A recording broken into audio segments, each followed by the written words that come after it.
Yeah, I got through skated, felt better today, and got through the skate today. As far as I know, I haven't checked after, and then we'll get him on a plane, get him off a plane, get him on the ice, and make a decision where he's at tomorrow. But he looked good today. And then we talked about it throughout the season a lot, the value of face-offs, sometimes big, sometimes not. You guys really good in the dot in the series. Kevin Stanley, I think, is like 70%. Yeah. Just when possession matters, maybe even more against a team like the Oilers. Yeah. The face-offs maybe get highlighted a little bit more in a series like this? Yeah, I think that's the important qualifier for in terms of possession time, right? And they excel at that. The face-offs, there's a little bit more focus on that. If you can win them, you just can keep them from having the puck as much, and that matters. I don't think, and there's probably analytics guys in here that know about this better than I do. It's not correlated to winning. It's my understanding, as they would say. If you've dominated a team in the face-off circle, that doesn't actually correlate to you winning the game. But we've seen, we've all been part of one draw back of the net in overtime, and you're going, well, face-offs are everything in that game. So they're important for us. Front right, George.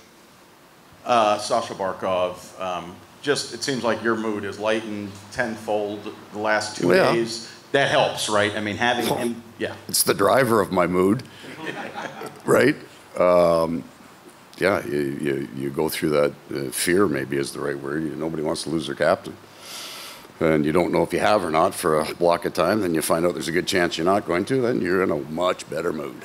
And he's not just the captain, right? I mean, he's your penalty killer, your power play. I mean, he does so much. I would think that he's a tough guy to replace. Nobody's replacing their elite players. There isn't, or there would be no salary cap, right? You just have all of them. So he's a key piece. Front right. You've talked. What's your hat? What's your logo? Jupiter Hammerheads. Very cool. Single A team. Very cool. In Jupiter. Very cool. You've talked about over the last few weeks sometimes about how like the Boston series was mean. Yeah. After everything that happened in Game 2, obviously things are very intense with it being the Cup Final. Do you anticipate the series kind of getting meaner? No, I mean the intensity possibly no is the answer. I don't think it gets to that. I mean there were fights at the pregame meal in that series. It was. I haven't been a part of anything that. The Boston series the year before, I think there were 84 legitimate hits in the first game, and it continued. It was the same thing but mean, and then both teams, right, understand the value of staying out of the penalty box. So there's going to be big hits because that's the intensity of the game. It's more of a skating speed series. That's not going to change. Right? Sure, some more hits get finished, but we're not going out of our way to do it. Neither are they. There's no sending messages. There's no sending tones. It's whatever you got to do to win a game. Left side, first row. First, Tarasenko wasn't out there today. What's his... Yeah, he should be 100%. I would just think one more day and he'd be, it was a minor thing. And then just, you played so well on the road in the playoffs. What makes your team, I guess, be able to just play the same way? I mean, obviously matchups change and could change, things like that, but what? Yeah. Well, it was something that was built because I think that we got to 500 on the road last year, like right at the end of the season. Our schedule is usually heavily road weighted at the start of the year, and we struggled kind of at the start of the year last year, and that's where our losses stacked up. I don't think it was because we were on the road. I just think it was the time of our season that we happened to be on the road. This year, same, we're more heavily road weighted at the front, and we had those injuries at the start, but we had our game plan more entrenched, so we had a foundation maybe at that time that we didn't have 2 years ago. The why of it, I don't know. I don't feel that home and road matters at all, and I think it has, it's my own personal theory, everything to do with the changes in rosters since 2006. There are very few teams in the National Hockey League, and there's probably maybe two come to mind. The Carolina Hurricanes and the Winnipeg Jets have a dominant checking line. Adam Lowry, Jordan Staal.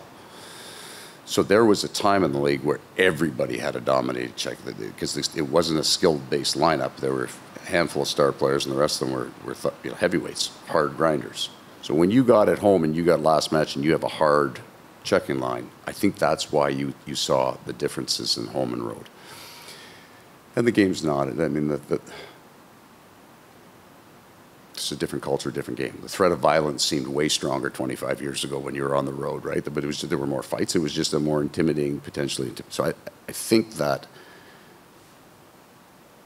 we don't feel a whole lot different home and road. Certainly you get the energy boost, but once you get to a certain, like, I mean, I don't know, the average age, I think, of their players is like almost 30, right? And we're at about 28. Like, these are two veteran teams. They're not home and road. I think sometimes in the playoffs you feel a slight advantage on the road, right? Simpler game. You don't feel the same kind of, I don't even know if it's pressure, whatever it is, but a little less creativity, a little more simply. All of a sudden you're playing faster and you're feeling good. Right side, third row. Paul, you win, in NHL history, you win 91% of the time when you lead a series 2-0.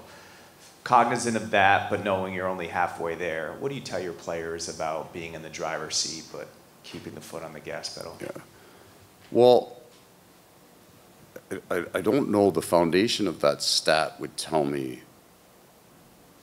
that while there's one, there would be very few upsets in the first round. There are some. But back, especially in the 1-8 idea, that if the one team got up on the 8 team 2-0, that's why that number's so high. This is the final. These are two great teams. So you're not playing the 8th seed or the 16th seed. So that skews all of that. And then we won't think about it.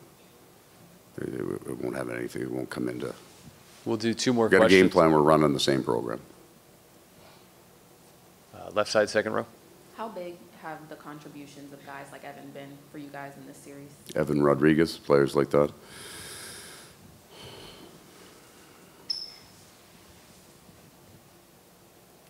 Nobody gets here on their stars.